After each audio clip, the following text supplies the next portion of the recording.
నీకు రాకపోతే వాడికి రాకూడదన్న నమ్మకం ఏమన్నా ఉందా? లేదుగా. నేర్చుకో. ఎన్ని నేర్చుకోవడం లేదంటే యువతరం ఈనాడు సంధ్యావందనమునందు ప్రధానమైనటువంటి 2-3 మంత్రాలు తప్పించి అంతా అదే, మారేదేం లేదు. ఏంది ఎందుకు నేర్చుకో? ప్రత్యేకించి ఒక పావు గంట 24 సార్లు గాయత్రి చేయండి. 108 సార్లు చేస్తే చాలా గొప్ప. 1008 సార్లు చేస్తే వాడి గొప్పతనం చెప్పడానికి వీలు లేదని చెప్పింది పద్మపురాణం. 24 టైమ్స్ చేస్తే వాడు చాలా గొప్పవాడు. 108 సార్లు చేస్తే ఇంకా గొప్పవాడు. 1008 సార్లు చేస్తే వాడు వెళ్ళినటువంటి దారిలో ఆ మహానుభావుడి పాదం కింద అరికాలి కింద ఉన్నటువంటి ధూళిని కనుక బుట్టుగా పెడితే భూత ప్రేత పిశాచాలు పోతాయి, గాలి ధూళి పోతాయండి. అంత పవర్ గాయత్రి మహామంత్రం. అందుకని మనం చేయవలసింది మనం చేస్తూనే ఉండవలే. ఖచ్చితంగా నమ్మకమే. సీతమ్మ తల్లి దిక్కు తిరిగి దండం పెట్టాడు. రామచంద్ర, దక్షిణ దిక్కున మహాసముద్రం ఉంది, సముద్రం దాటితే లంకాపట్టణం ఉంది, అక్కడ అశోకవనంలో సీతమ్మ ఉంది, వెళ్లి చూశాను అన్నాడు. ఇంకేం మాట్లాడలే. వాళ్ళ దగ్గరేమో వివరంగా చెప్పాడు. ఇక్కడ ఎగిరానా, మధ్యలో మైనాకుడు, తర్వాత సురస, తర్వాత శివీగం చంపాను, లంకిణిని చంపాను, ఇవన్నీ చెప్పాడు. పరాక్రమాలు చెప్పాడు. ఇక్కడ పరాక్రమ ప్రకటన చేయకూడదు. పరమాత్మ ముందో చేయకూడదండి. మనకన్నా గొప్పవాళ్ల ముందు మన గొప్పతనం చూపించుకోకూడదు. ఇక్కడ చెప్పక తప్పదు కాబట్టి చెబుతున్నా నేను. మా గురువుల ముందు నోరు మూసి కూర్చోవాలి. లెక్క ప్రకారం నోరు మూసి కూర్చున్నాం అనుకోండి, మీరంతా వచ్చి కూర్చుని ఆయన నోరు తెరవడేమండి, తెరిస్తే కదా వింటం కోసం కదా అంటారు. కాబట్టి మా గురువుల దివ్యానుగ్రహాన్ని పొంది అపలాచార్యులు చెప్పు అనిపించుకుని మొదలుపెట్టానండి.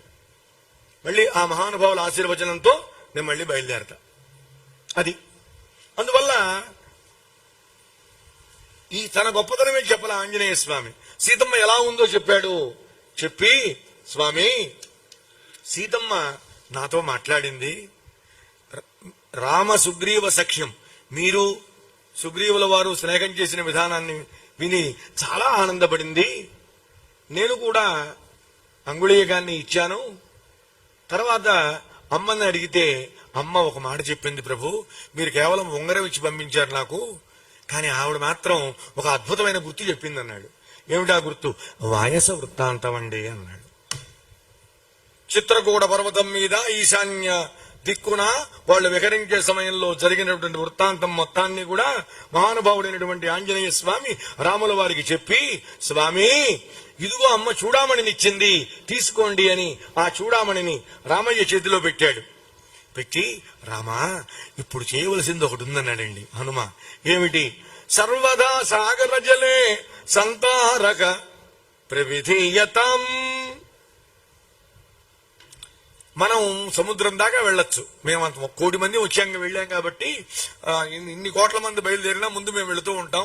వెనక మీరు ఆలస్యం లేకుండా రండి. మధ్యలో చెట్లు పళ్ళు కనబడితే పళ్ళు తింటూ అట్లా కూర్చుంటే తప్పిపోతారు, రండి అన్నారు. కానీ సమస్య ఎక్కడంటే రామచంద్ర, ఆ సముద్రం శతయోజన విస్తీర్ణం, 800 మైళ్ల వెడల్పు కలిగింది.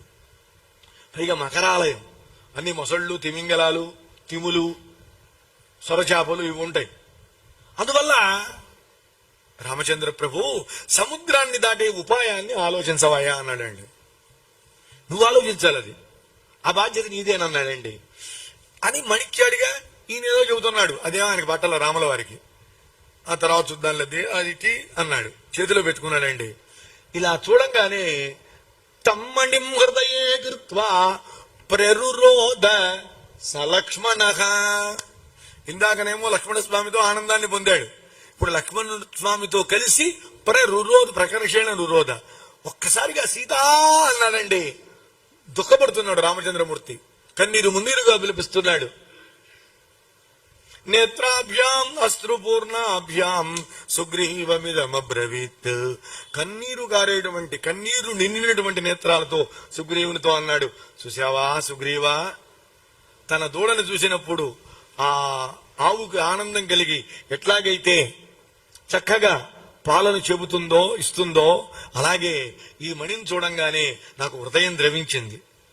ఈ మణిని సాక్షాత్ ఇది జలంలో పుట్టినటువంటి మణి. దీన్ని మా మామగారికి యజ్ఞ సమయంలో దేవేంద్రుడిచ్చాడు.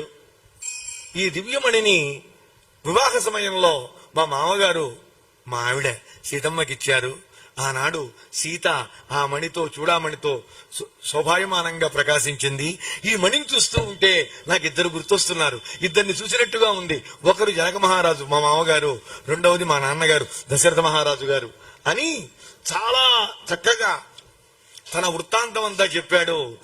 ఇటు తిరిగాడు. ఆంజనేయ ఇంకా ఏం చెప్పింది నా భార్య అన్నాడండి.